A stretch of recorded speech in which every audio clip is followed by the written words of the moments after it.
Hello everyone, how are you? I hope you are doing well. So today we are going to start with a new lesson which is rulers and buildings.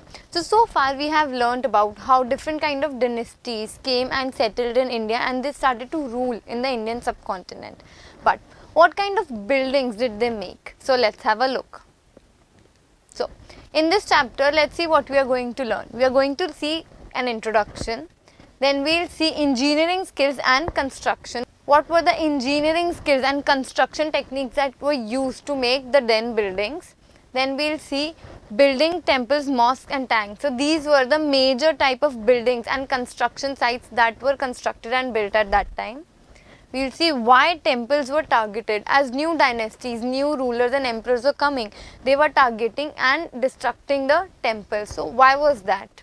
Then we'll see gardens, tombs and forts. So apart from buildings, temples, mosques, tanks, etc., gardens and tombs and forts played a very important architectural site. So we'll learn about that. Then we'll see region and empire, how a region and the empire was related. Now, to begin with this chapter, we need to understand that monuments, buildings, gardens, tombs, etc., these all buildings and construction sites, they were testimony or a testament as in an example or the proof, evidence of a ruler's reign, wealth and power. They showed us, the architecture showed us that how powerful and how wealthy a ruler was. Therefore, throughout the history, many great rulers, emperors, kings, they constructed monuments, temples, mosques that still stand firm.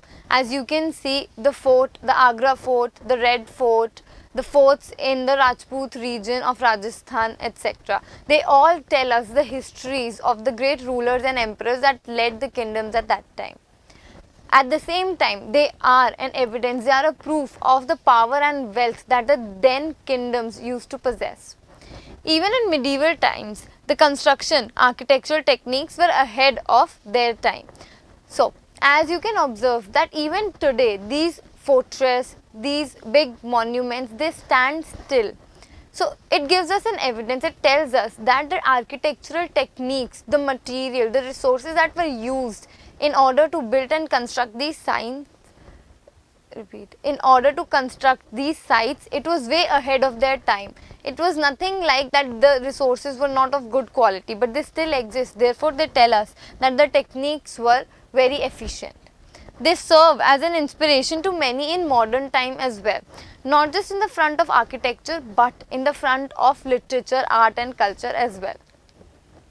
So, here is one such example, the Qutub Minar. I am sure you all must have seen or visited Qutub Minar at any point in your life. So, what is Qutub Minar? How do you think such a tall building, such a tall tower still is standing straight, even if it is centuries ago made? So, Qutub Minar has 5 high stories. The band of inscriptions you see under their first balcony, this band of inscription, these are the balconies.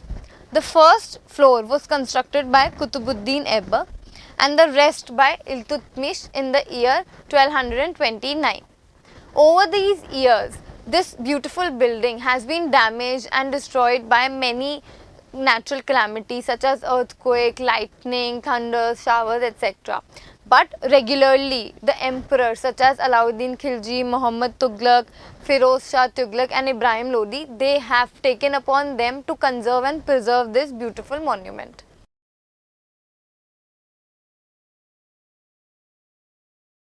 So, now let's talk about engineering skills and construction. So, for example, if we have to build a house today, then we need an architect who will come to us and draw a map of the house. Then there will be an engineer who will tell us what kind of building, what kind of staircase is important to be built in so that the structure of the house could be well supported and could stand on its own, isn't it? Now, this is what takes place today, but what about earlier times? What were the engineering skills and construction techniques that were used at that time so that such big, huge, humongous monuments could be constructed without even any inch of destruction or breakage to them? So, the engineering skills and construction of monuments give a comprehensive of the strategies utilized for the development, because these construction sites, they mark the development and growth of an empire.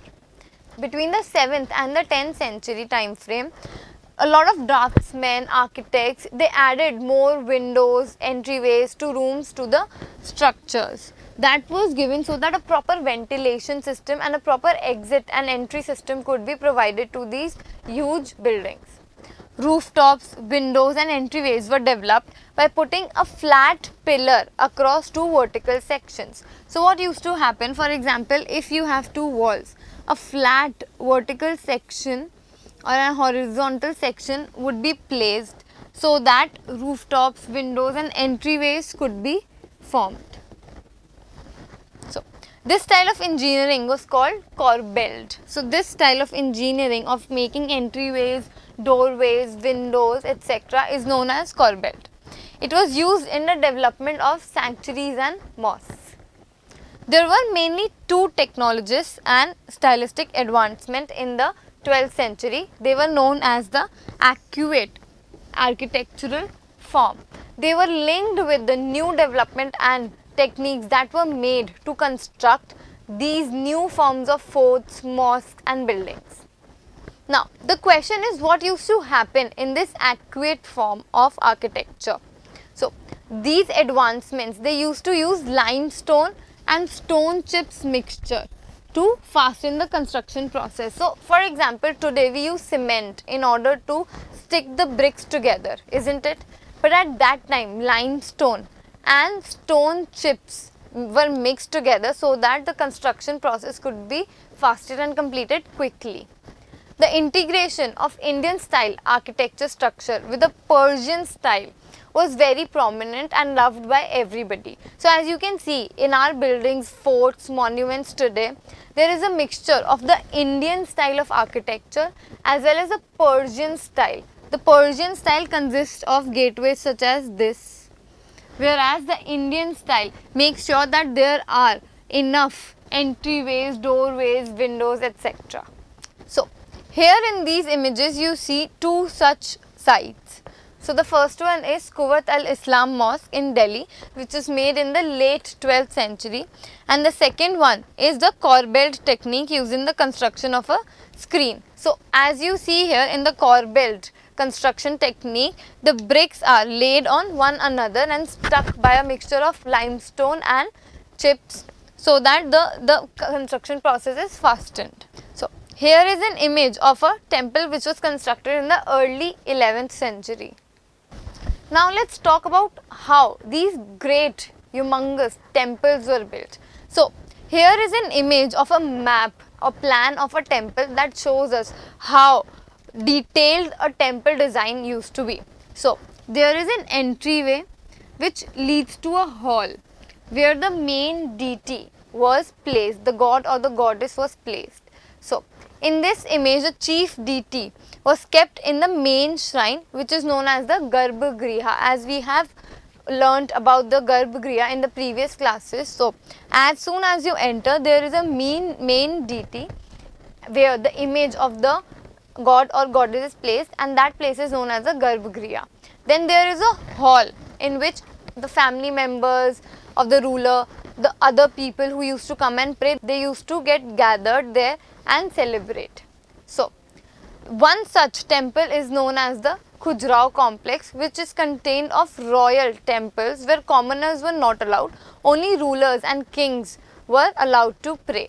So, here is another image of an ancient Hindu temple. As you move towards the southern part of India, you will see that the magnificent temples that were built in ancient times still exist, and the sculptures that were made in the architectural form. So, now let's talk about a true arch, the keystone at the center of the arch.